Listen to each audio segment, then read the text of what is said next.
Hey, welcome back to Blacklist Universe. I'm your host, Mike S. Miller, 30-something year veteran of the comic book industry, and now here using my time, talent, and resources to draw stuff for you on YouTube. I'm taking the Marvel Rivals characters right now and doing a little series wherein I redesign them in more of what I would consider a classic comic book style based more on their true to form characters. Not that I hate the Marvel Rivals character designs. I think they got some very cool designs, actually. But in some cases, they're just not the characters as I would want to see them, right?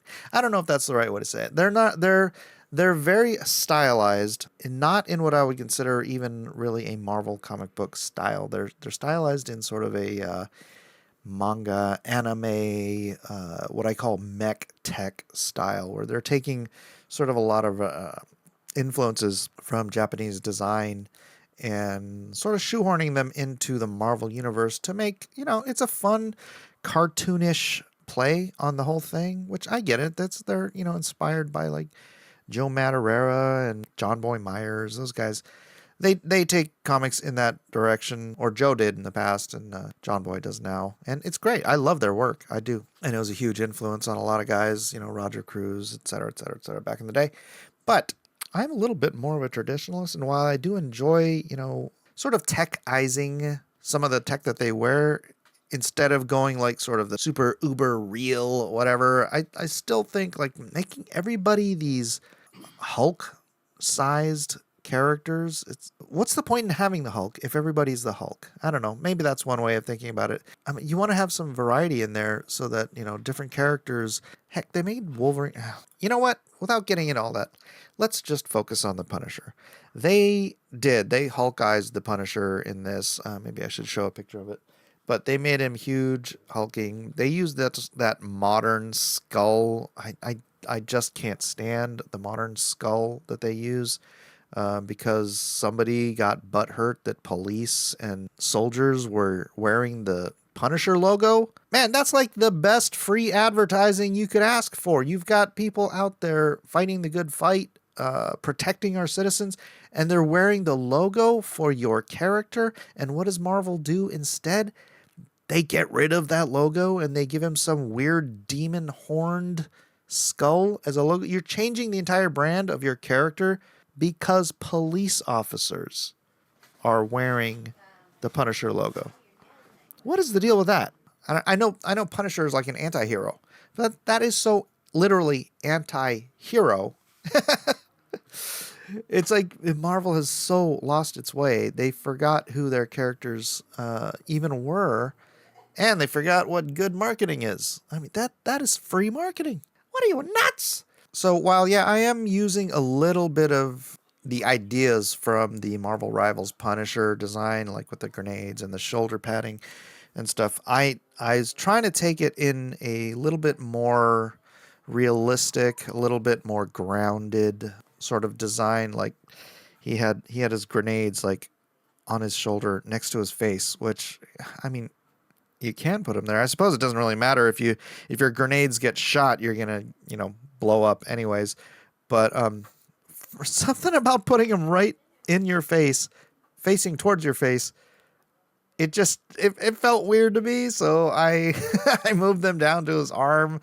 I gave him a little bit more of a reasonable shoulder pad, and then I threw the Punisher logo on there too, just to continue the branding across the character. And then I gave him back his just regular short crop hair and his just stoic, I'm out here to kill criminals face. That's who the Punisher is. He is, I don't want to say he is the law. That's another guy.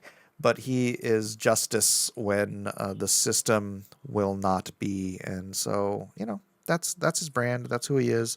He's very clear in his mission, and he's loaded to bear. So I strapped him up with guns everywhere, ammunition everywhere, a little bit of padding, but he doesn't wear, I gave him the bulletproof vest because that just makes sense. He's an ex-soldier, so it's tactically, what would you wear if you're an ex-soldier? You want to protect your vital organs. Yeah, if you get shot in the face, game's over anyways.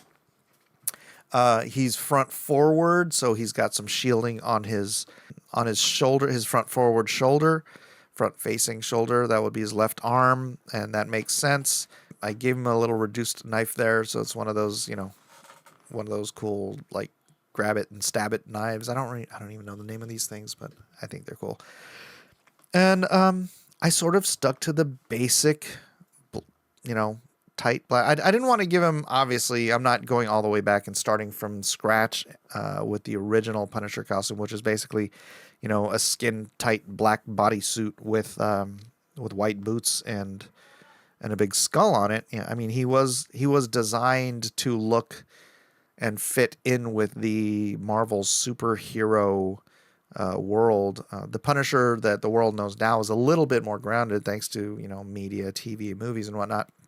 And so you want to actually, this is the kind of character that I just really love. The sort of the human character in a superhero world who gets hurt, gets beat up, gets back up, keeps going because the mission is his madness. In this case, he's driven by this sense of righting wrongs, but in the worst way possible. And I am throwing back to the original Punisher design in that in the original Punisher, he has these cylinders on his belt that make up the teeth on his chest skull. Well, I was like, you know what? I mean, ammo packs can make those teeth very well, and then you just put the top of the skull on the rest of the bulletproof vest, and let the webbing and the ammo packs do the rest, and it works in a modern realistic setting, and at the same time you still get that logo that you want to show off in the original from the original. I put his watch facing in. That is the sort of the sniper style of wearing your watch, because when you've got your weapon up, you're looking at your time. So if for any reason the Punisher, and I did add a couple things. I added like that, and then I added the earpiece. I know Punisher generally works alone, so what is the earpiece for, you might ask? I know I did when I was drawing it. Police scanners, information. There's going to be information that he's going to be wanting to have in real time, and so why not have an earpiece wherein he can pay attention and even make calls for whatever specific reason.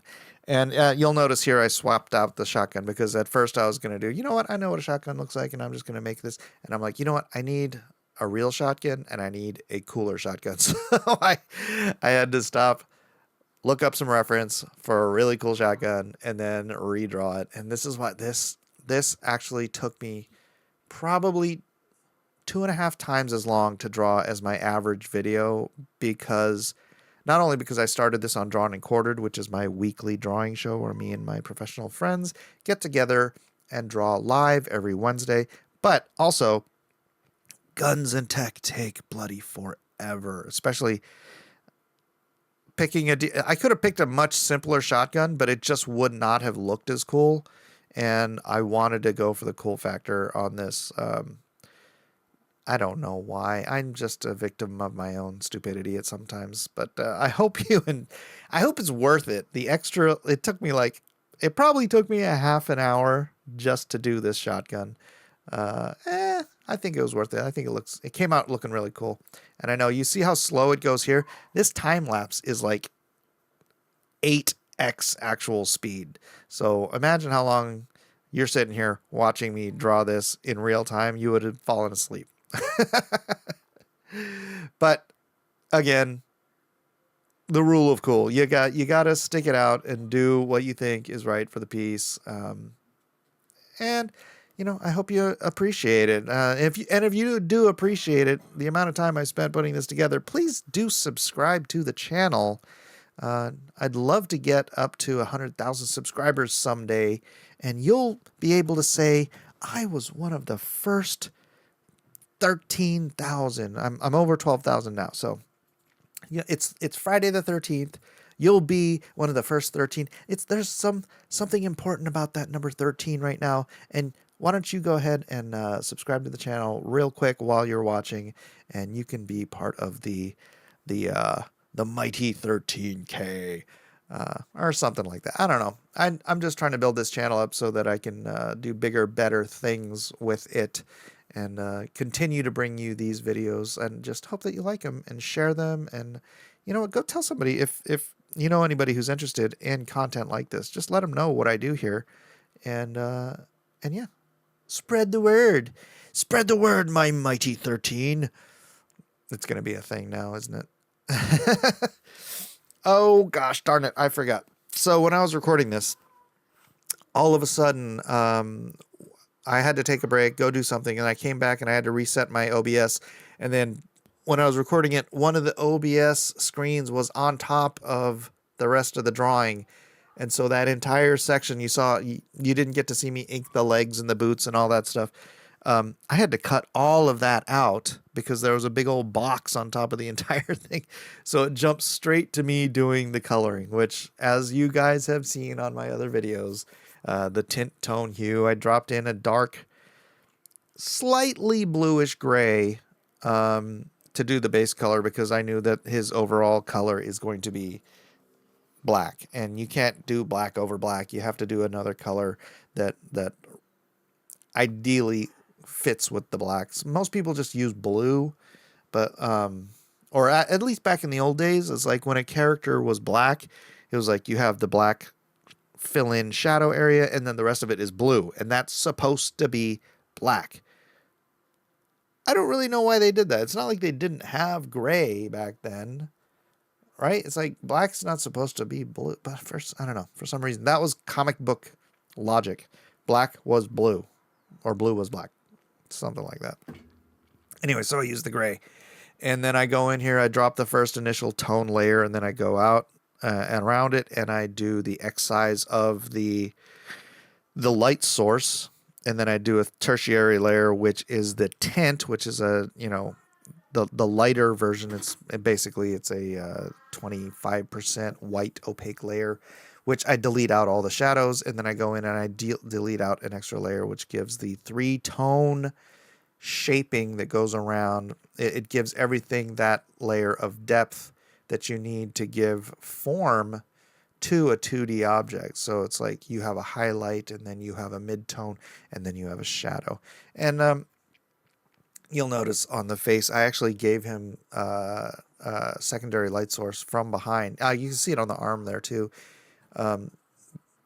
Normally on a lot of these pieces, I just do a singular light source, and that just is fine. But I just wanted to give the Punisher a secondary one, so his face looks more stern. It looks more like, I don't know, like he's coming out of the shadows, because that he is sort of a shadowy character.